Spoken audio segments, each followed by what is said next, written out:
तो hello student, welcome back to my channel Samrat Academy. तो दोस्तों, मेरा नाम है आकाश और आज की वीडियो मोस्ट इंपोर्टेंट क्वेश्चन होने वाली है, क्योंकि इस वीडियो में हम बात करने वाले हैं। तो hello student, welcome back to my channel Samrat Academy. तो दोस्तों, मेरा नाम है आकाश और मेरे प्यारे विद्यार्थियों, आज की वीडियो निर्देशांक ज्यामिति पे होने वाली है। ठीक है, chapter wise most important question कराया जा रहा है। ये कई वीडियो में पूरे मोस्ट इंपोर्टेंट क्वेश्चन खत्म, जैसा कि आप लोग जाते हैं। त्रिकोणमिति का मैं बता दिया हूँ, जाके वीडियो डिस्क्रिप्शन बॉक्स में लिंक मिलेगा, वहाँ से देख सकते हैं, या तो चैनल पर वीडियो अपलोड है, जाके देख सकते हैं। निर्देशांक ज्यामिति कंप्लीट पूरा का पूरा मोस्ट इंपोर्टेंट क्वेश्चन करा दिया जाएगा। और साथ ही साथ आज मैं एक प्लान बनाया हूँ क्या, कि एक टाइप के क्वेश्चन कराने के बाद कम से कम 3 या 4 क्वेश्चन में आप लोगों को होमवर्क देने वाला हूं। जैसे एक टाइप क्वेश्चन इस प्रकार का पूछा जाता है, तो उस प्रकार के 3-4 क्वेश्चन जो कि बोर्ड एग्जाम में आ चुके हैं मैं लिख दूंगा, उसको नोट करके सेम उसी पैटर्न पे घर पे प्रैक्टिस कर लीजिएगा। ठीक है, बाकी निर्देशांक ज्यामिति में 1% दिक्कत नहीं होगी। आप लोग जानते हैं हमें अच्छे तरीके से कि मैं किस प्रकार पढ़ाता हूँ। 1% समझ में आने वाला ऐसा हो ही नहीं सकता कि आपको ना समझ में आए, मतलब पूरा का पूरा आपको कंप्लीट समझ में आ जाएगा। तो चलिए आज की वीडियो स्टार्ट करते हैं, निर्देशांक ज्यामिति।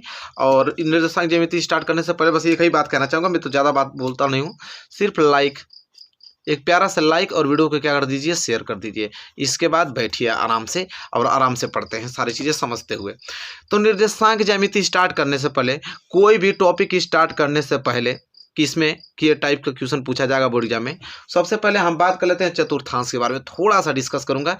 अगर ये कंसेप्ट क्लियर नहीं रहेगा तो आगे क्वेश्चन नहीं कर पाएंगे भाई। देखिए थोड़ा सा बस देखिए, आराम से समझने की कोशिश कीजिएगा, धैर्य बनाइएगा। ठीक है, पूरा का पूरा कंप्लीट वीडियो देखिएगा। इसे बोलते हैं यक्स डैश अक्ष, इसे बोलते हैं यक्स डैश अक्ष, इसको बोलते हैं वाई डैश अक्ष, वाई डैश अक्ष। ये आपका बीच में जो होता है मूल बिंदु। क्या होता है? मूल बिंदु। यहाँ मैं लिखना भी चाहूँगा, यहाँ होता है मूल बिंदु, इसको बोलते हैं मूल बिंदु। अब पूछ लेता है कि मूल बिंदु के निर्देशांक क्या होते हैं, मूल बिंदु के निर्देशांक। ठीक है, तो मेरे प्यारे विद्यार्थियों, मूल बिंदु के जो निर्देशांक होते हैं वो 0,0 होते हैं। क्या होते हैं? 0,0। ये पॉइंट तो पहले आपको याद होना चाहिए, मूल बिंदु के निर्देशांक 0,0। और जैसे इस पे पढ़ेंगे तो ये आपका +1 +2 +3 +4 जाते जाते प्लस इन्फिनाइट तक जाएंगे। अगर एक्स एक्स की इधर जा रहे हैं आप दाहिने तरफ, तो यह प्लस में होती है संख्या, +1 2 +2 इस तरह चलता जाएगा। और इधर बाएं तरफ जाएंगे तो इधर -1 -2 -3, मतलब इस तरह जाते जाते कहाँ तक? माइनस इन्फिनाइट तक चले जाएंगे। ऊपर बढ़ेंगे वाई एच पे तो होगा आपका +1 +2 +3, मतलब जाते जाते कहाँ तक? प्लस इन्फिनाइट तक ऊपर चला जाएगा। नीचे की बात करें तो नीचे -1 -2 -3 -4, मतलब जाएंगे यहाँ तक आएगा माइनस इन्फिनाइट तक आएगा। तो ये तो नॉलेज आपको हो गया कि इधर जाने पे एक्स एक्स पे प्लस, इधर आने पे एक्स एक्स पे माइनस, ऊपर जाने पे वाई एच पे प्लस, नीचे आने पे वाई एच पे माइनस, ये होता है। इतना तो आप लोग जानते हैं। तो अब देखिए, इसको हम बोलते हैं पहला चतुर्थांश। क्या बोलते हैं?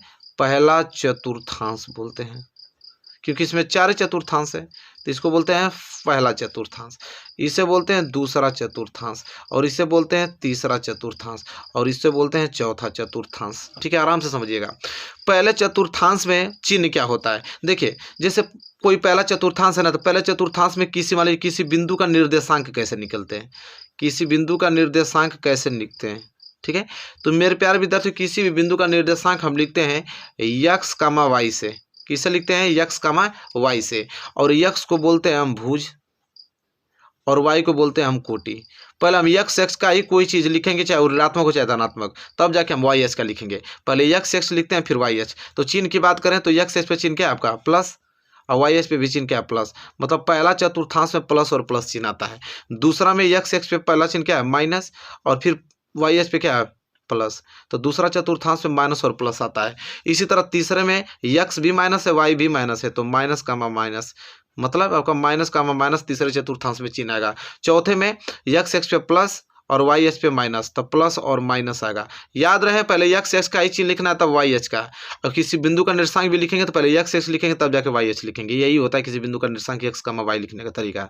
तो इतना आपका पूरा धारणा बन गया दिमाग में। अब यह बन गया ना, इसके बाद स्टार्ट करते हैं क्वेश्चन। और पहला टाइप जो कि एग्जाम में आप लोगों को आता है, और वो टाइप में डिस्कस करने वाला, वो टाइप का नाम क्या है ये देख लीजिए, वेरी मोस्ट इंपॉर्टेंट है। क्या है? दो बिंदुओं के बीच की दूरी। दो बिंदुओं की बीच की दूरी, पहला टाइप यहीं से स्टार्ट होता है, दो बिंदुओं की बीच की दूरी। और यह तो आपको आना ही चाहिए कि कोई भी दो बिंदु है तो उसकी बीच की दूरी हम कैसे कैलकुलेट करेंगे, किस फार्मूले से कैलकुलेट करेंगे, बहुत ज़्यादा इंपॉर्टेंट है। ठीक है, जैसे मैं मान लेता हूँ कि कोई बिंदु यह P है, ठीक है, और ये कोई बिंदु क्या है आपका Q है। तो कोई बिंदु P है तो P का निर्देशांक दिया रहेगा, तो P का निर्देशांक मान लेता हूँ कि x1 कामा y1 P का निर्देशांक है, और Q का निर्देशांक है x2 कामा y2 है। अब कह रहा है कि P और Q के बीच हमें दूरी ज्ञात करना है कि उनके बीच की दूरी कितनी होगी। अब दोनों बिंदु के बीच की दूरी को हम स्मॉल d से डिनोट करते हैं, किसे, d से डिनोट करते हैं। तो देखिए क्या निकल जाता है, क्या फार्मूला यहाँ से बन जाता है, दो बिंदु के बीच की दूरी का फार्मूला बन जाता है यहाँ से, d बराबर करड़ी में x2 माइनस x1 का होल स्क्वायर और प्लस y2 माइनस y1 का होल स्क्वायर। कुछ लोग का सवाल है कि सर x1 को आगे नहीं कर सकते हैं, बिल्कुल कर सकते हैं। इसका फार्मूला इस तरह बना लीजिए, किसी में से किसी को घटा दीजिए, x1 पहले लिख लीजिए x1 माइनस x2 का होल स्क्वायर और प्लस यहाँ पे y1 माइनस y2 का होल स्क्वायर कर दीजिए, कुछ भी कर दीजिए, ठीक है, कोई फर्क नहीं पड़ेगा आंसर पे आप लोगों का। तो यह फार्मूला होता है दो बिंदुओं के बीच की दूरी ज्ञात करने का। ठीक है, अब इस पे हम एक क्वेश्चन बताऊंगा और क्वेश्चन बताने के बाद 2 होमवर्क दूंगा, फिर ये टाइप खत्म हो जाएगा। इसी तरह जितना भी टाइप है समय तो लगेगा, लेकिन कंप्लीट आपको निर्देशांक ज्यामिति में कोई दिक्कत नहीं होगा, पेपर में तो 1% दिक्कत नहीं होगा। चलिए, तो यहाँ पे मैं क्वेश्चन, एक छोटा सा क्वेश्चन, प्यारा सा क्वेश्चन ले लेता हूँ, ठीक है, और उसे हल करने की कोशिश करता हूँ। एक बिंदु मान लेता हूँ कि 5,0 है ये, ठीक है, ये क्वेश्चन पूछा गया है। 5,0 एक बिंदु है और एक है 0,12 है, ठीक है, इनके बीच की दूरी ज्ञात करना है। ये क्वेश्चन पूछा गया था 2019 में, ठीक है, 5,0 और 0,12 के बीच की दूरी ज्ञात करना है हमको। ठीक है, मैं बता देता हूँ, फिर होमवर्क दे दूंगा आप लोगों को। तो दोनों बिंदुओं के बीच की दूरी क्या होगी, तो मान लेता हूँ कि इसको A और इसको B मान लेता हूँ, ठीक है, और A का निर्देशांक 5,0, B का निर्देशांक 0,12 है। तो सबको मालूम है कि इसको मैं क्या मानूंगा x1, इसको क्या मानूंगा y1, इसको क्या मानूंगा x2, इसको क्या मानूंगा y2। ये तो सबको नॉलेज है, ठीक है। पेपर में याद रहे, पेपर में जब भी लिखने जा रहे हैं आप तो पेपर में दूरी सूत्र जरूर लिखें, ठीक है। तो यहाँ पेपर में आपको ब्लैक पेन से लिखना है, इसलिए दूरी सूत्र से, बहुत लड़के भूल जाते हैं लेकिन भूलना नहीं है, ठीक है। दूरी सूत्र से लिखने के बाद इसका फार्मूला पहले लिख लीजिए। फार्मूला होता है क्या, x2 माइनस x1 का होल स्क्वायर और प्लस y2 माइनस y1 का होल स्क्वायर। आप आगे पीछे कर सकते हैं, कोई दिक्कत नहीं है। चलिए अब इसे हल करते हैं। तो हल करेंगे तो देखिए क्या मिलेगा, x2 इसमें क्या है 0 माइनस x1 क्या है यहाँ पे 5, तो 0 माइनस 5 का होल स्क्वायर प्लस y2 के यहाँ पे 12 माइनस y1 कितना है यहाँ पे 0, इसका होल स्क्वायर। अब यहाँ पे करेंगे तो क्या हो जाएगा कि 0 में से 5 गया, 0 में से 5 घटा कितना बचेगा 5, 0 में से 5 जाएगा तो -5 आएगा, तो -5 का होल स्क्वायर प्लस 12 में से 0 गया तो 12 का होल स्क्वायर। अब यहाँ पे किसकी दूरी निकाल रहे हैं, ए बी के बीच की दूरी ना, तो ए बी लिखते जाइएगा, क्या फर्क पड़ता है भाई, ए बी। तो यहाँ पे क्या हो जाएगा, -5 का वर्गमूल करेंगे तो 25 और 12 का वर्गमूल करेंगे तो 144। तो ए बी बराबर क्या आ जाएगा 5 4 9 4 2 6 169। ए बी बराबर 169 का वर्गमूल क्या होता है 13। बस कितना आ गया 13 आ गया इसका आंसर। इसका यूनिट नहीं होता, इसको इकाई लिखा जाता है, 13 इकाई। तो क्लियर हो गया ना मेरे प्यारे विद्यार्थी। तो देखिए ऐसे ही दो बिंदु दे देगा, उसके बीच की दूरी पूछेगा, आप आराम से इसको सूत्र लिखेगा, लगा दीजिएगा। अब चलिए मैं कम से कम 3-4 क्वेश्चन आप लोगों को होमवर्क दे देता हूँ, इसी पे कर लेंगे ना आराम से आप लोग, कोई दिक्कत नहीं होना चाहिए। फिर पहला टाइप खत्म हो जाएगा, इससे क्वेश्चन बनना था एग्जाम में, ठीक है। चलिए मेरे प्यारे विद्यार्थियों, ये 3 क्वेश्चन आप लोग आराम से घर पे कर लीजिएगा। ये 3 क्वेश्चन आपको जो दिखाई दे रहा है, एक 5,0, एक -12,0 के बीच की दूरी, एक 2,3, एक 4,1 के बीच की दूरी, एक a,b और एक -a,-b के बीच की दूरी कर लेंगे ना, सेम उसी पैटर्न पे वही फार्मूला है। तो पहला टाइप आप लोगों का खत्म होता हुआ इससे एक क्वेश्चन आना तय है। क्लियर हो गया। चलिए अब हम टाइप नंबर सेकेंड की तरफ बढ़ेंगे कि उससे अब किस प्रकार का क्वेश्चन आता है टाइप नंबर सेकेंड से। चलिए देख लेते हैं टाइप सेकेंड पढ़ने से पहले एक छोटा सा बहुविकल्पीय प्रश्न ऐसे आ जाता है कि कहेगा कि चित्र में बिंदु P के निर्देशांक ज्ञात कीजिए। यह P दिखाई दे रहा है, इसका पूछेगा कि निर्देशांक ज्ञात कीजिए। तो निर्देशांक सबसे सिंपल है, सबको मालूम होता है निर्देशांक क्या होता है, x, y होता है। पहले हम x, तो x पे कितना है 2 और y पे है, तो नीचे आने पर माइनस होता है ना, तो y पे क्या है -3 है। तो 2, -3 ऑप्शन में कहीं दिखाई दे रहा है, 2, -3 ऑप्शन बी ए इस क्वेश्चन के लिए राइट आंसर हो जाएगा। तो एक छोटा सा बहुविकल्पीय प्रश्न ऐसे बन जाता है, पूछ देगा कि निर्देशांक, तो पहले x लिखेंगे तब y, तो x इस पे क्या है 2 और y इस पे -3, तो यहाँ पे 2 -3 आ जाएगा, ठीक है। चलिए अब हम पढ़ते हैं टाइप नंबर सेकेंड। ये क्वेश्चन समझ में आ गया ना आप लोगों को। चलिए सेकंड टाइप पढ़ने से पहले इस क्वेश्चन को ध्यान देना पड़ेगा। ठीक है, यही क्वेश्चन है आपका सेकंड टाइप का। कहेगा कि यक्स एक्स पर वह बिंदु जो बिंदु ए 2, -5 और बी -2, 9 से समदूरस्थ है, समदूरस्थ का निर्देशांक होगा। तो कह रहा समदूरस्थ का मतलब होता है कि समान दूरी पर, क्या होता है कि समान दूरी पर हो। कह रहा है कि यक्स एक्स पर वह बिंदु ज्ञात कीजिए जो बिंदु ए और बी से क्या हो, समदूरस्थ हो। तो यक्स एक्स पर वह बिंदु, तो मालूम है आप लोगों को यक्स एक्स पर बिंदु कैसे डिनोट करते हैं। कोई अगर आपसे पूछे कि यक्स एक्स पर बिंदु का निर्देशांक क्या होता है, क्या बताएंगे। पहले आप रफ कार्य में समझिए, उसको छोड़िए। यक्स एक्स पर बिंदु का निर्देशांक क्या होता है।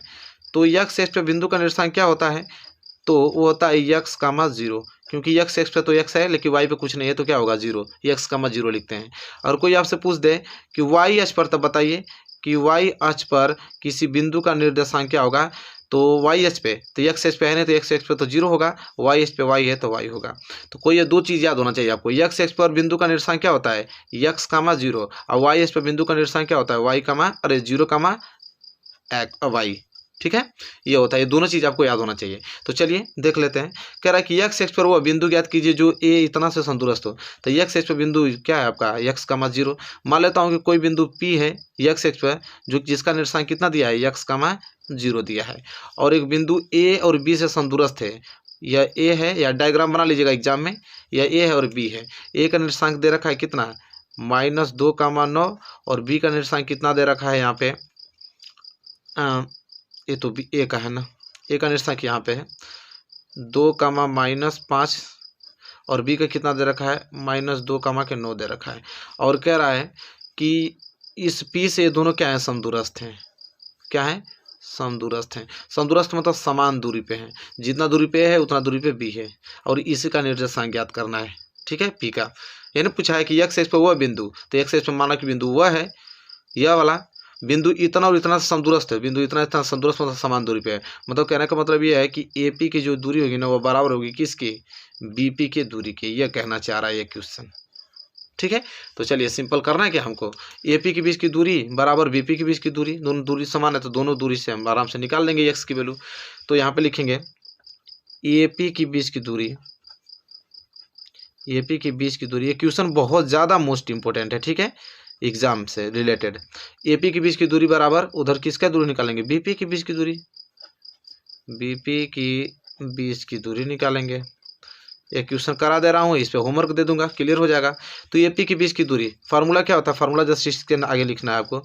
एपी के बीच की दूरी निकालना है ना, फार्मूला क्या निकलेगा, x2 - x1 का whole square plus y2 - y1 का होल स्क्वायर। इधर बीपी के लिए भी वही सेम फार्मूला लगता है, सबके लिए फार्मूला सेम ही होता है, आप जानते हैं। x2 - x1 का होल स्क्वायर और प्लस y2 - y1 का होल स्क्वायर। तो चलिए करना क्या है, हमें सबसे एपी निकालना है, ए और पी। तो इसको x1 y1 मान लेंगे, इसको x2 y2 मान लेंगे। ठीक है, इतना तो जानते ही आप लोग। तो चलिए यहाँ पे लगाएंगे x2। तो x2 क्या है, ये x1 है, ये आपका x2। तो x2 की जगह लेंगे 2 माइनस x1 क्या है आपका x, तो 2 - x का क्या हो जाएगा होल स्क्वायर प्लस y2 कितना है यहाँ पे -5, और y1 कितना वहाँ पे 0, तो -5 का 0 का होल स्क्वायर बराबर। अभी इसका निकालते हैं, किसका, बीपी का, बी और पी। तो बीपी में किसी को x मान लीजिए, कोई दिक्कत नहीं है। तो इसको x1 मान लीजिए, चाहे इसको x2 मान लीजिए, कोई दिक्कत नहीं होगी। इसको x1 मान लीजिए, बीपी का निकालें। तो x1 की जगह क्या लिखेंगे -2, और x2 की जगह क्या लिखेंगे x। तो पहले क्या लिखना है x2, तो x2 की जगह क्या लिखेंगे x। तो x - x1 कितना हो गया -2, तो हो जाएगा -2 का होल स्क्वायर प्लस y2 क्या है यहाँ पे, y1 या y2 है, तो y2 क्या है 0 माइनस y1 क्या है 9। ठीक है, उल्टा सीधा किसी तरह मान लेंगे, कोई दिक्कत फर्क पड़ने वाला नहीं है। ठीक है, कोई दिक्कत नहीं। इसके बाद देखिए क्या है, यहाँ पे हल करते हैं। तो ये हो जाएगा आपका 2 - x का होल स्क्वायर और प्लस -5 और -0 मिलकर हो जाएगा -5 का होल स्क्वायर बराबर। यहाँ पे आइए x माइनस प्लस, तो x + 2 का क्या हो जाएगा ये होल स्क्वायर। ठीक है, और प्लस 0 में से 9 जाएगा, तो -9 का क्या हो जाएगा ये होल स्क्वायर हो जाएगा। चलिए अब इसे हल करते हैं। तो हल करेंगे तो यहाँ पे हो जाएगा आपका 2 माइनस यक्स का होल स्क्वायर और प्लस 5 का स्क्वायर कितना होता है 25, माइनस 5 का स्क्वायर प्लस 25 होता है। और इससे हल करेंगे तो क्या हो जाएगा यक्स प्लस 2 का होल स्क्वायर और प्लस 9 का स्क्वायर करेंगे कितना हो जाएगा 81। अब सिंपल करना, दोनों तरफ वर्क करने पे, दोनों तरफ वर्क कर दीजिए, करड़ी हट जाएगा। दोनों यहाँ पे तरफ लिख दीजिएगा, दोनों तरफ वर्ग करने पर, जैसे दोनों तरफ वर्क करेंगे करड़ी हट जाएगी, तो हो जाएगा आपका 2 माइनस यक्स का होल स्क्वायर और प्लस के 25, अब बराबर इधर हो जाएगा यक्स प्लस 2 का होल स्क्वायर और प्लस के क्या हो जाएगा 81 हो जाएगा। तो ये आपका ए माइनस बी के होल स्क्वायर पर उठेगा, तो फार्मूला क्या होता है ए स्क्वायर मतलब कि 2 का स्क्वायर, फिर प्लस बी स्क्वायर मतलब यक्स का स्क्वायर, माइनस 2a, ए मतलब 2, बी मतलब एक्स, यही फार्मूला होता है ना, और प्लस 25 बराबर ये आपका ए प्लस बी के होल स्क्वायर टूट जाएगा, ए स्क्वायर मतलब एक्स का स्क्वायर, बी स्क्वायर मतलब 2 का स्क्वायर और प्लस 2ab और प्लस ये क्या हो जाएगा 81। हल करेंगे तो इसका जो 2 दूनी के 4, यक्स का करेंगे तो एक्स स्क्वायर माइनस 1 हो जाएगा 2 दूनी के 4 एक्स हो जाएगा। ठीक है, अब आगे आइए यहाँ पे बराबर, अरे प्लस ये 25 बचेगा ना इधर, बराबर यक्स का स्क्वायर करेंगे एक्स स्क्वायर, 2 का स्क्वायर करेंगे तो 4 और प्लस 1 हो जाएगा 2 दूनी के 4 एक्स और प्लस के क्या हो जाएगा 81। अब जो कट रहा है कटा दीजिए, तो 4 से 4 कैंसिल, एक्स स्क्वायर से यह एक्स स्क्वायर कैंसिल, बच गया इधर माइनस 4 एक्स, यह प्लस 4 इससे इधर आएगा तो क्या हो जाएगा माइनस 4 एक्स बराबर 81, प्लस 25 उधर जाएगा तो minus 25, minus 4 x minus 4 x minus 8 x बराबर यहाँ से कितना बच जाएगा 8 7 56, 6 और 7 56 बच जाएगा, 56 बच जाएगा। तो इस यहाँ से यक्स की वैल्यू अगर निकालना चाहूँ तो 56 बटे माइनस के 8 कैंसिल, तो यक्स बराबर -7। अब यक्स बराबर -7 आ गया तो हमसे बिंदु का निर्देशांक, वही पी बिंदु का निर्देशांक पूछा था, इसलिए बिंदु का निर्देशांक क्या हो जाएगा, बिंदु का निर्देशांक, बिंदु का निर्देशांक हमने क्या माना था पी को यक्स का मान 0 माना था, तो हो जाएगा पी यक्स की जगह क्या रखेंगे -7, 0, यही बिंदु का निर्देशांक क्या गया, ये हो गया आंसर। तो देखिए ये क्वेश्चन बहुत ज़्यादा एमपी है, ये बनना तय है। ठीक है, आई होप क्लियर हो गया होगा कि जब दो बिंदु किसी एक बिंदु से समदूरस्थ रहते हैं तो कौन सा फार्मूला किस तरीके से लगाया जाता है, आई होप क्लियर हो गया होगा। और इसमें होमवर्क दे देता हूँ और आराम से इसको कर लीजिएगा जिस प्रकार ये पैटर्न पे हुआ है। ठीक है, और आपको पूरा का पूरा क्या हो जाएगा, तैयार हो जाएगा। कोई डाउट नहीं है आप लोगों को, इसमें कोई डाउट नहीं होना चाहिए। चलिए मेरे प्यारे विद्यार्थियों, 2 होमवर्क ले लीजिए। ठीक है, 2 होमवर्क जो कि एग्जाम में ही प्रश्न आए हुए हैं कि यक्स एक्स पे वो बिंदु जो बिंदु इतना और इतना से समदूरस्थ है का निर्देशांक, तो यक्स एक्स पे है तो उसका बिंदु क्या हो जाएगा यक्स कामा 0, और दूसरा है कि वाई एच पर एक बिंदु, तो वाई एच पे बिंदु का क्या हमने निर्देशांक बताया कि 0 कामा वाई होता है, इसको मानकर और यहाँ पे ए मान लीजिएगा, इसको भी, और दोनों को समदूरस्थ कर दीजिएगा आराम से। यहाँ वाई का वैल्यू निकल जाएगा, इस वाले में एक्स का वैल्यू निकल जाएगा, आराम से निर्देशांक बता दीजिएगा। ठीक है ना, बढ़िया क्वेश्चन, मोस्ट इंपोर्टेंट क्वेश्चन है। तो इस तरह की आपकी प्रैक्टिस भी होती जाएगी, पूरा का पूरा कंसेप्ट क्लियर होता भी जाएगा। ठीक है, तो ये 2 तरीके से टाइप क्लियर हो गया होगा। अब चलिए नेक्स्ट टाइप की क्वेश्चन पढ़ते हैं जो कि बोर्ड एग्जाम में पूछे जाएंगे। जो चलिए मेरे प्यारे विद्यार्थियों, एक होता है विभाजन सूत्र। विभाजन सूत्र जानेंगे तभी इसके क्वेश्चन कर पाएंगे, और वो बोर्ड एग्जाम में बहुत ही ज़्यादा महत्वपूर्ण रोल लेता है विभाजन सूत्र। विभाजन सूत्र कहता है मेरे प्यारे विद्यार्थियों, कोई बिंदु ए है और ये कोई बिंदु बी है, और यहाँ इनके बीच की दूरी है यह, तो कोई बिंदु ए है कोई बिंदु बी है। ए का निर्देशांक आपको दे देगा कि x1 कामा y1 है, बी का निर्देशांक दे देगा कि x2 कामा y2 है, और बीच में कोई ऐसा बिंदु आए, बीच मध्य में बिल्कुल नहीं, इन दोनों के अगल बगल, लेकिन पूरा मध्य में नहीं होना चाहिए। कोई बिंदु मान लेता हूँ कि यहाँ बीच में P आ गया, मध्य में नहीं, लेकिन याद रखिएगा मध्य में यह बिंदु नहीं है, क्योंकि मध्य का कंसेप्ट अलग होता है। ठीक है, इसके मध्य में नहीं है, भले इधर उधर कहीं है। मान लीजिए कोई बिंदु P है, उसका निर्देशांक है x कामा y, और यह बिंदु P क्या कर देता है, इस रेखा को यम1 संबंध में क्या कर देता है, विभाजित कर देता है। ठीक है, तो विभाजित कर देगा, फिर पूछता है कि इस P का निर्देशांक क्या होगा। ठीक है, रेशियो आपको दिया रहेगा कि इतने अनुपात विभाजित करता था। सिंपल, इसका गुणा इसमें कर देते हैं और इसका गुणा इसमें कर देते हैं। अब यहाँ से फार्मूला निकल जाता है कि अगर मैं एक्स की बात करूँ, इसका एक्स का, तो एक्स का क्या होता है, m1 का गुणा पहले हम x2 में करेंगे। ठीक है, m1 का गुणा किस में करेंगे, x2 में। ठीक है, तो m1 का गुणा हमने किस में कर दिया, x2 में।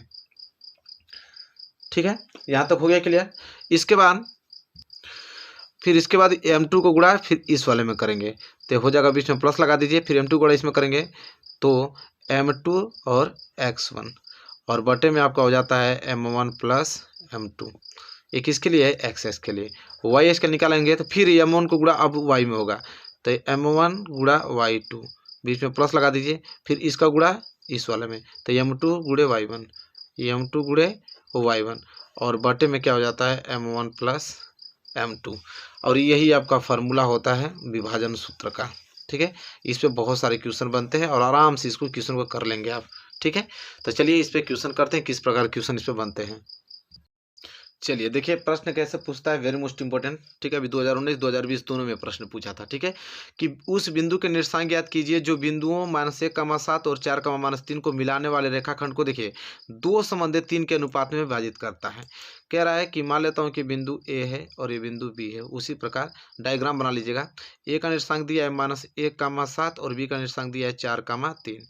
इसको मिलाने वाले रेखाखंड को, ठीक है, एक ऐसा बिंदु कोई मान लेता हूँ बिंदु P है जो कि उसका निर्देशांक x, y है, और इस रेखाखंड को 2:3 में क्या कर रही है, विभाजित कर रही है। तो इसी का हमको निर्देशांक पूछने को बोला है। ठीक है, तो क्लियर हो गया, सबको मालूम है।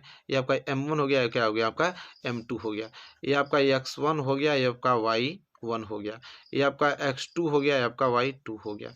बस बिल्कुल आप जानते हैं फार्मूला। तो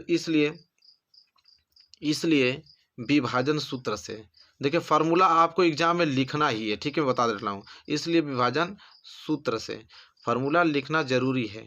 विभाजन सूत्र क्या होता है, x का वैल्यू निकालना होगा तो m1 x2 plus m2 x1। तो याद हो गया होगा, निकालना भी बता दिया हूँ आप लोगों को, m1 m2। अगर y का निकालना होगा तो आपका हो जाएगा m1 y2 plus m2 y1, और बटे में m1 प्लस m2। ठीक है, ये नहीं होता है, बस अब लगाइए। तो x का निकालना है तो x बराबर m1 का वैल्यू कितना है 2, x2 का वैल्यू कितना है 4, फिर प्लस m2 का वैल्यू कितना है 3, फिर x1 का वैल्यू कितना है यहाँ पे -1, और बटे में m1 प्लस m2 मतलब 2 प्लस 3। इसी तरह यहाँ y का कैलकुलेट करें, m1 का वैल्यू कितना है 2, y2 का वैल्यू कितना है 3, प्लस m2 का वैल्यू कितना है 3, और y1 का वैल्यू यहाँ से निकल गया 7, और बटे में m1 प्लस m2 मतलब 2 प्लस 3। अब यहाँ से x के वैल्यू निकालूं तो 4 दूनी के 8, और माइनस गुणा प्लस में होगा तो -3 एकम 3, और नीचे होगा 3 2 5। तो x बराबर क्या आ जाएगा, 8 में से 3 जाएगा तो 5, बटे कितना आ जाएगा 5, तो 5 से 5 कैंसिल, तो x बराबर क्या आ गया 1। और इसको हल करूँगा, y बराबर 2 3 6 और 7 3 21, बटे में 3 2 5, y बराबर क्या आ जाएगा 27। ठीक है, y बराबर कितना आ जाएगा 27। देखिए एक चीज नोटिस कीजिएगा, यहाँ प्रश्न में आप लोग बता दूं, प्रश्न में ये आपको दिखाई दे रहा है ये -3 है। प्रश्न में थे -3, मतलब ये भी -3 रहने वाला है। मतलब y2 का वैल्यू क्या आ जाएगा -3 आएगा, बस ये चीज़ फर्क और कुछ नहीं। तो y2 कहाँ गया, y2 का वैल्यू यहाँ पे -3 आएगा। तो -3 का मतलब 3 दूनी 6 -6 हो जाएगा। ठीक है, बस तो -6 मतलब क्या कितना बच जाएगा, -21 में से 6 जाएगा तो 15 बच जाएगा, प्लस के 15/5 कटा देंगे तो y बराबर क्या आ जाएगा 3। ये बात नोटिस करना है, सिर्फ यहाँ पे -3 है तो कोई दिक्कत नहीं, आराम से हल हो गया। तो यहाँ से निर्देशांक p का क्या आ गया, p का निर्देशांक क्या होता है x, y। तो p x कितना आया 1 और y कितना आया है 3, तो अतः 1, 3 उसका क्या हो जाएगा, निर्देशांक हो जाएगा। ठीक है, तो देखिए इस प्रकार के क्वेश्चन आपके बोर्ड एग्जाम में आएंगे, और ये तो आया भी था 2019 और 2020 में। आराम से इसको करके चले आइएगा। आई होप आपको क्लियर हो गया होगा, इसमें कोई डाउट आपको होने वाला नहीं है।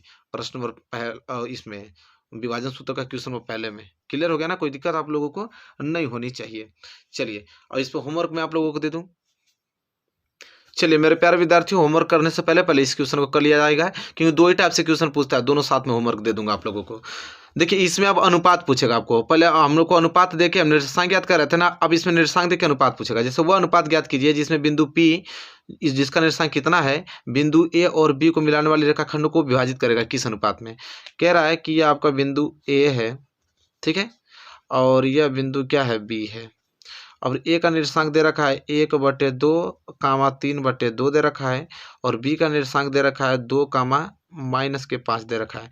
कह रहा है कि इसको मिलाने वाला जो रेखाखंड है, ये इन्हीं के बीच में कहीं पे एक बिंदु P है जिसका निर्देशांक है 3/4, और बटे में 3/4, 5 बटे कितना 12। और यह किस अनुपात में, मान लेता हूँ कि m संबंध m2 के अनुपात में विभाजित करेगा, यही अनुपात पूछ रहा है। तो जाहिर सी बात है कि सूत्र वही लगेगा, बस m1 और m2 का वैल्यू निकल जाएगा। तो सूत्र x बराबर क्या होता है, x बराबर m1 x2 plus m2 x1 बटे में क्या होता है m1 प्लस m2। y के लिए फार्मूला क्या लगता है, वही चीज़ m1 y2 m2 y1 और बटे में m1 प्लस m2, यही लगता है। सेम इसी पैटर्न पे हम लोग लगा देंगे इस सवाल को, जो जो वैल्यू दिया उसका रखेंगे। x की वैल्यू क्या है आप देखिए, सब लोग जानते हैं, ये आपका क्या कहलाएगा x1, ये कहलाएगा y1, ये कहलाएगा x2, ये कहलाएगा y2 और ये वाला क्या कहेगा x और ये वाला क्या कहलाएगा y, सबको मालूम है। ठीक है, तो x हम क्या रखेंगे 3/4, तो x हमने रख ला 3/4। m1 की वैल्यू निकालना आता है m1 गुणे x2 का वैल्यू 2 प्लस m2 की वैल्यू कितना है भाई, m2 की वैल्यू तुमको निकालना है, गुणे x1 की वैल्यू कितना है 1/2 है। हो गया ना, यहाँ तक समझ में आ गया आप लोगों को। फिर बटे में क्या भाई m1 प्लस m2, तो m1 प्लस m2 बटे में लिख दिया जाएगा। इसका निकालूं तो y बराबर, वैसे तो एक ही से आ जाएगा लेकिन दोनों आप निकाल के चेक कर सकते हैं। y बराबर m1 निकालना है y2 वैल्यू कितना है -5, बीच में प्लस m2 वैल्यू निकालना है और y1 की वैल्यू कितना है, y1 की वैल्यू है 3/2 और ये जो y में लिखा हूँ यहाँ पे, तो y की जगह हम क्या लिख देंगे 5/12 लिख देंगे। तो ऐसा काम करते हैं, इसके जस्ट नीचे यहीं लिख दीजिएगा क्या करना है, हो जाएगा 5/12, ये अलग है याद रखिएगा। ठीक है, ये इसको अलग सॉल्व करना है, इसको अलग सॉल्व करना है। तो y की जगह हमने 5/12 लिख दिया और बटे में आपका क्या होने वाला है m1 प्लस m2 होने वाला है। यहाँ तक तो क्लियर है ना आप लोगों को, कोई दिक्कत नहीं होना चाहिए। चलिए इसे हल करेंगे तो ये हो जाएगा आपका 3/4 बराबर, यहाँ की इसका गुणा करेंगे तो 2m1 आ जाएगा और प्लस इसका गुणा करेंगे तो ये हो जाएगा m1 बटे में 2 और नीचे आपका है m1 प्लस m2। अब करना हमको क्या है सिंपल, कि 3 का गुणा इसमें कर दिया जाए और इसका गुणा इसमें कर दिया जाए। तो 3 का गुणा m1 में करेंगे तो हो जाएगा 3m1 और प्लस 3m2 बराबर, इसका गुणा इसमें करेंगे तो 4 दूनी के 8m1 और प्लस 2 दूनी के कट जाएगा ना, 2 दूनी के 4, 2 का गुणा m1 में होगा तो 2m1 होगा। ठीक है, इतना होगा। इसी तरह यहाँ पे इसकी मल्टीप्लाई डायरेक्ट इसमें कर दिया जाए तो एक बार हल कर दिया जाए तो 5/12 बराबर ये क्या हो जाएगा -5m1 और प्लस गुणा होगा तो क्या हो जाएगा 3m2 बटे में 2 और नीचे आपका क्या है m1 प्लस m2 है ही। ठीक है, इसे हल करेंगे तो क्या हो जाएगा आपका 3m1 प्लस 8m1 इधर आएगा तो -8m1। ठीक है,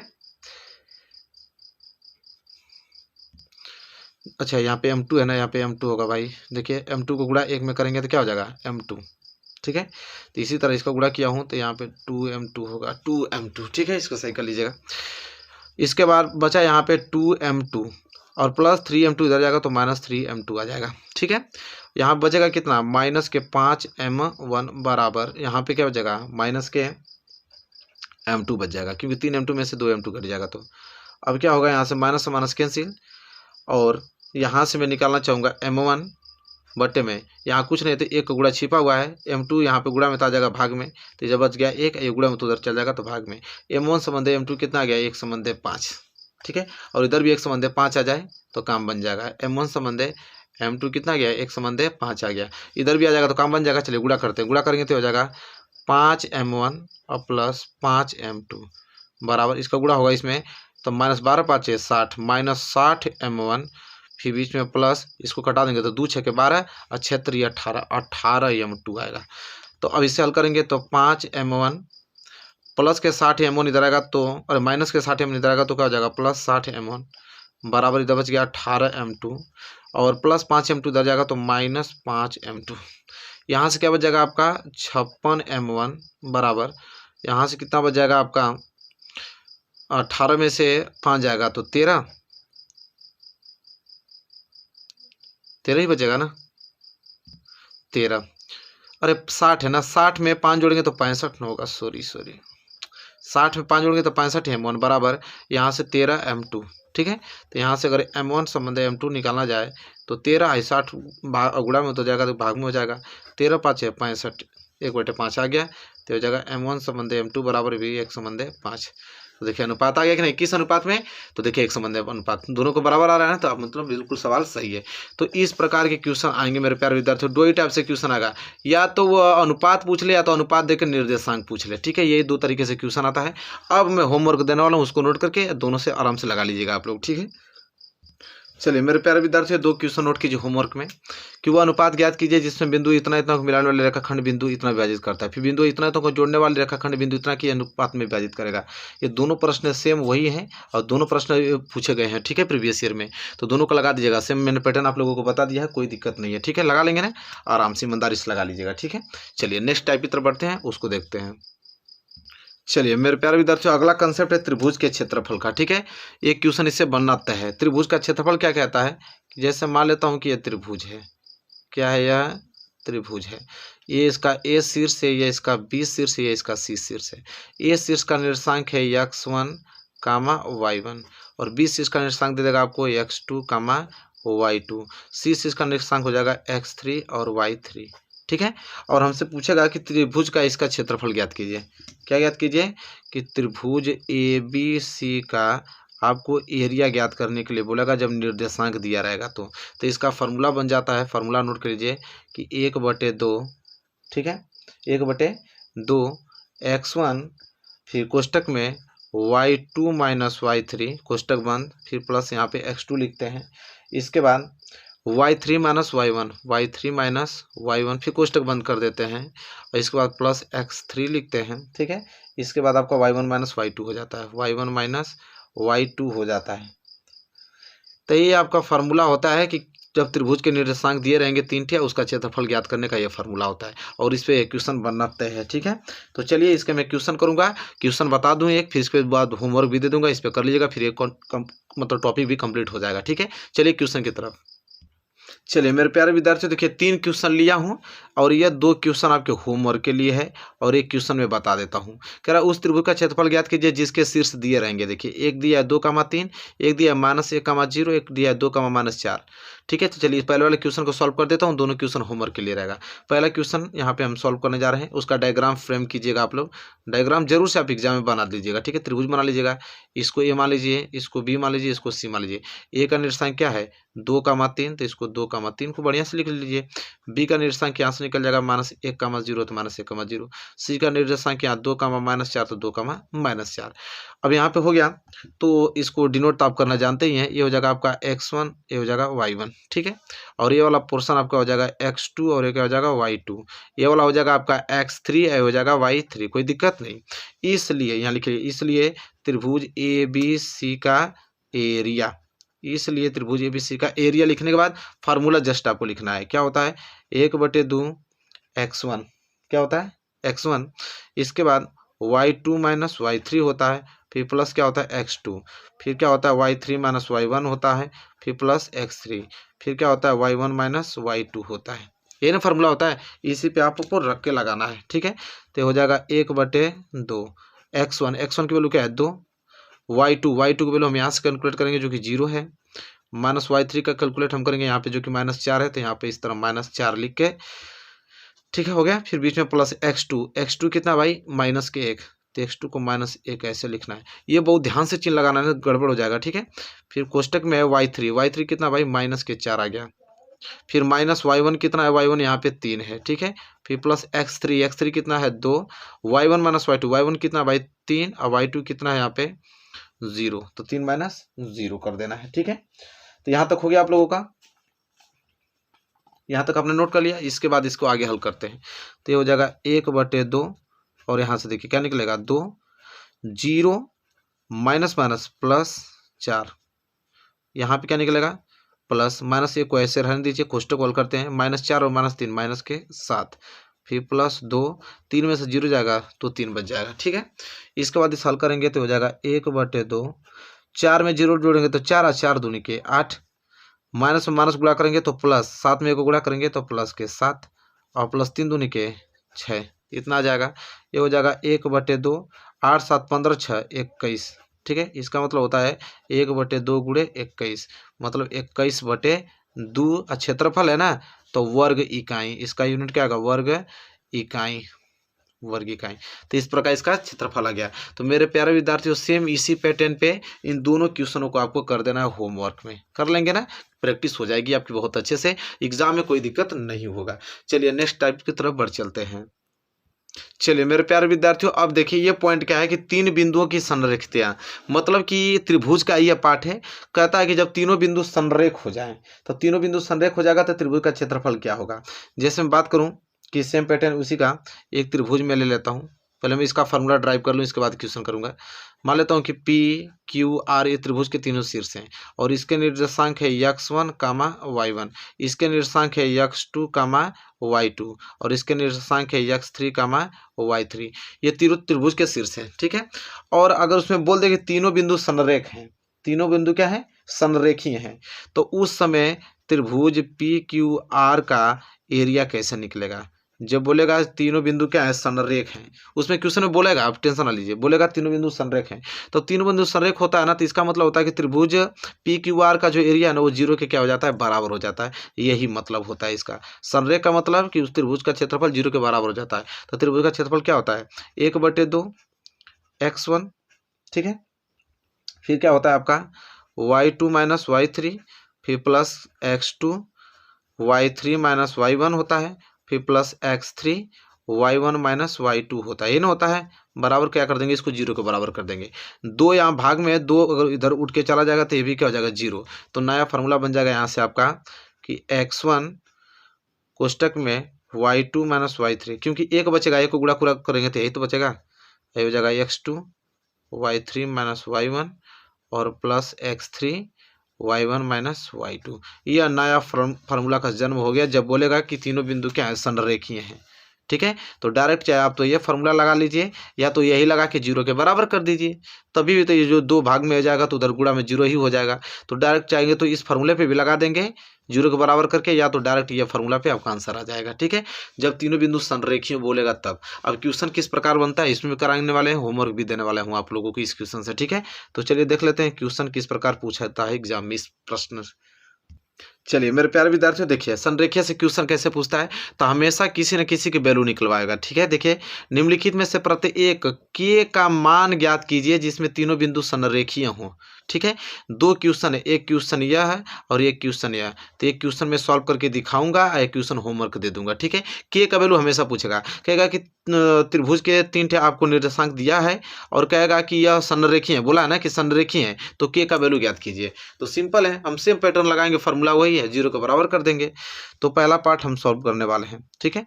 तो उसके लिए आप क्या बना लीजिएगा, एक छोटा सा डायग्राम बना लीजिएगा समझने के लिए। डायग्राम से अच्छा होता है, एग्जामिनर भी समझ में आ जाता है एग्जामिनर को। इसको ये मान लीजिए एक का निर्देशांक कितना दिया है, 7 का माइनस 2, इसका मान लीजिए 5 का 1 दिया है, इसका कितना दिया है, 3 का के दिया हुआ है, ठीक है। अब हमको संरेखीय है तो इसका के का वैल्यू ज्ञात करना है। सबको मालूम है कि होगा x1 y1, ये क्या हो जाएगा x2 y2, इसको लिख देंगे तो आपको कंफ्यूजन दूर हो जाएगा, x3 y3, ठीक है। इसके बाद लिखिएगा बिंदु संरेखीय हैं। देखिए ये पॉइंट आपको लिखना है, बिंदु संरेखीय हैं इसलिए त्रिभुज ए बी सी का एरिया, बिंदु संरेखीय है इसलिए त्रिभुज एबीसी का एरिया। तो डायरेक्ट वाला फार्मूला लगा लीजिए। डायरेक्ट फार्मूला में क्या बताता है, x1 बस 1/2 हट जाता है, बाकी फार्मूला वही होता है। x1 देखिए फार्मूला दिखा दूं, यही ना होता है, ये चीज दो भाग में रहता है, जाके गुणा हो जाता है तो जीरो हो जाता है, तो इसके बराबर भी क्या आ जाता है, जीरो आ जाता है, ठीक है। तो डायरेक्ट ये लगा लीजिए या तो ये लगा लीजिए। तो आप लिखेंगे x1 कोष्टक में y2 माइनस y3, फार्मूला लिखना है आपको, ठीक है। फिर x2 y3 minus y1 plus x3 y1 minus y2 बराबर 0, यही ना फार्मूला होता है। अब रखना है सिर्फ x1 की वैल्यू क्या है यहाँ पे 7, y2 की वैल्यू कितना है 1, माइनस y3 की वैल्यू कितना है k, ठीक है, बीच में प्लस लगा दीजिए। x2 की वैल्यू कितना है 5, फिर y3 की वैल्यू कितना है k, फिर माइनस y1 की वैल्यू कितना है माइनस के 2, बीच में प्लस लगा दीजिए। x3 की वैल्यू है 3, y1 की वैल्यू कितना है, y1 की वैल्यू माइनस के 2, फिर बीच में माइनस y2 की वैल्यू कितना है 1 बराबर 0। हल करते हैं तो ये हो जाएगा 7 को गुणा 1 में करेंगे तो 7, माइनस 7 गुणा k में करेंगे तो 7k, ठीक है, बीच में हो जाएगा प्लस, ये हो जाएगा 5 कोष्टक में k माइनस माइनस प्लस तो k प्लस 2 हो जाएगा, फिर प्लस के 3 बाहर रखिए, -2 -1 -3 बराबर 0 रखिए। इसको हल करेंगे तो हो जाएगा 7 -7 के ऐसे ही है। इसको करेंगे तो 5 के और प्लस 5 दूनी के 10 और ये माइनस माइनस और ये प्लस गुणा माइनस में होगा तो -3 3 के 9 बराबर 0। अब यहाँ से क्या हो जाएगा आपका कि माइनस के 7 के और प्लस के 5 के माइनस के 2 के और यहाँ से क्या हो जाएगा आपका +10 + 7 17 17 में से 9 चला जाएगा यहाँ से तो माइनस के 8 बराबर क्या हो जाएगा 0। तो कितना हो जाएगा तो 17 में से 9 जाएगा तो प्लस के 8 बचेगा। ठीक है, तो यहाँ से अगर मैं बात करूँ तो माइनस के 2 के बराबर प्लस के 8 उधर जाएगा तो -8 माइनस माइनस कैंसिल 2 के बराबर क्या आ गया 8 तो के बराबर क्या आ जाएगा 2 चौको 8। अब के का वैल्यू पूछा था ना तो के का वैल्यू 4 आ गया, ये हो गया आंसर। तो इस प्रकार के क्वेश्चन आएगा संरेखीय से। ठीक है, तो बिल्कुल परेशान नहीं होना है, अच्छे तरीके से मैंने बताया और इस क्वेश्चन के घर से आपको क्या कर लेनी है प्रैक्टिस कर लेनी है ताकि कोई भी दिक्कत नहीं होगा और आराम से इन क्वेश्चनों को आप क्या कर पाएंगे लगा पाएंगे। तो देखिए पूरा ऑल ओवर में इतना मोस्ट इंपोर्टेंट क्वेश्चन था, इस कैटेगरी से क्वेश्चन आते हैं। ठीक है, आई होप आपको समझ में आ गया होगा सारी चीज़ें मेरे प्यारे विद्यार्थियों। ठीक है, वीडियो कैसा लगा कमेंट करके जरूर आप बताइएगा। एक एक पॉइंट हमने आप लोगों को समझाने की कोशिश किया है, इतने तरीके से क्वेश्चन आपके एग्जाम में आएंगे, इससे बाहर एग्जाम में नहीं जाएगा। ठीक है, वीडियो पसंद है तो प्लीज़ लाइक कीजिए और चैनल पर नया है तो चैनल को सब्सक्राइब करके बेल आइकन को प्रेस कर लीजिए। मिलेंगे एक प्यारे से नेक्स्ट वीडियो में, तब तक के लिए धन्यवाद।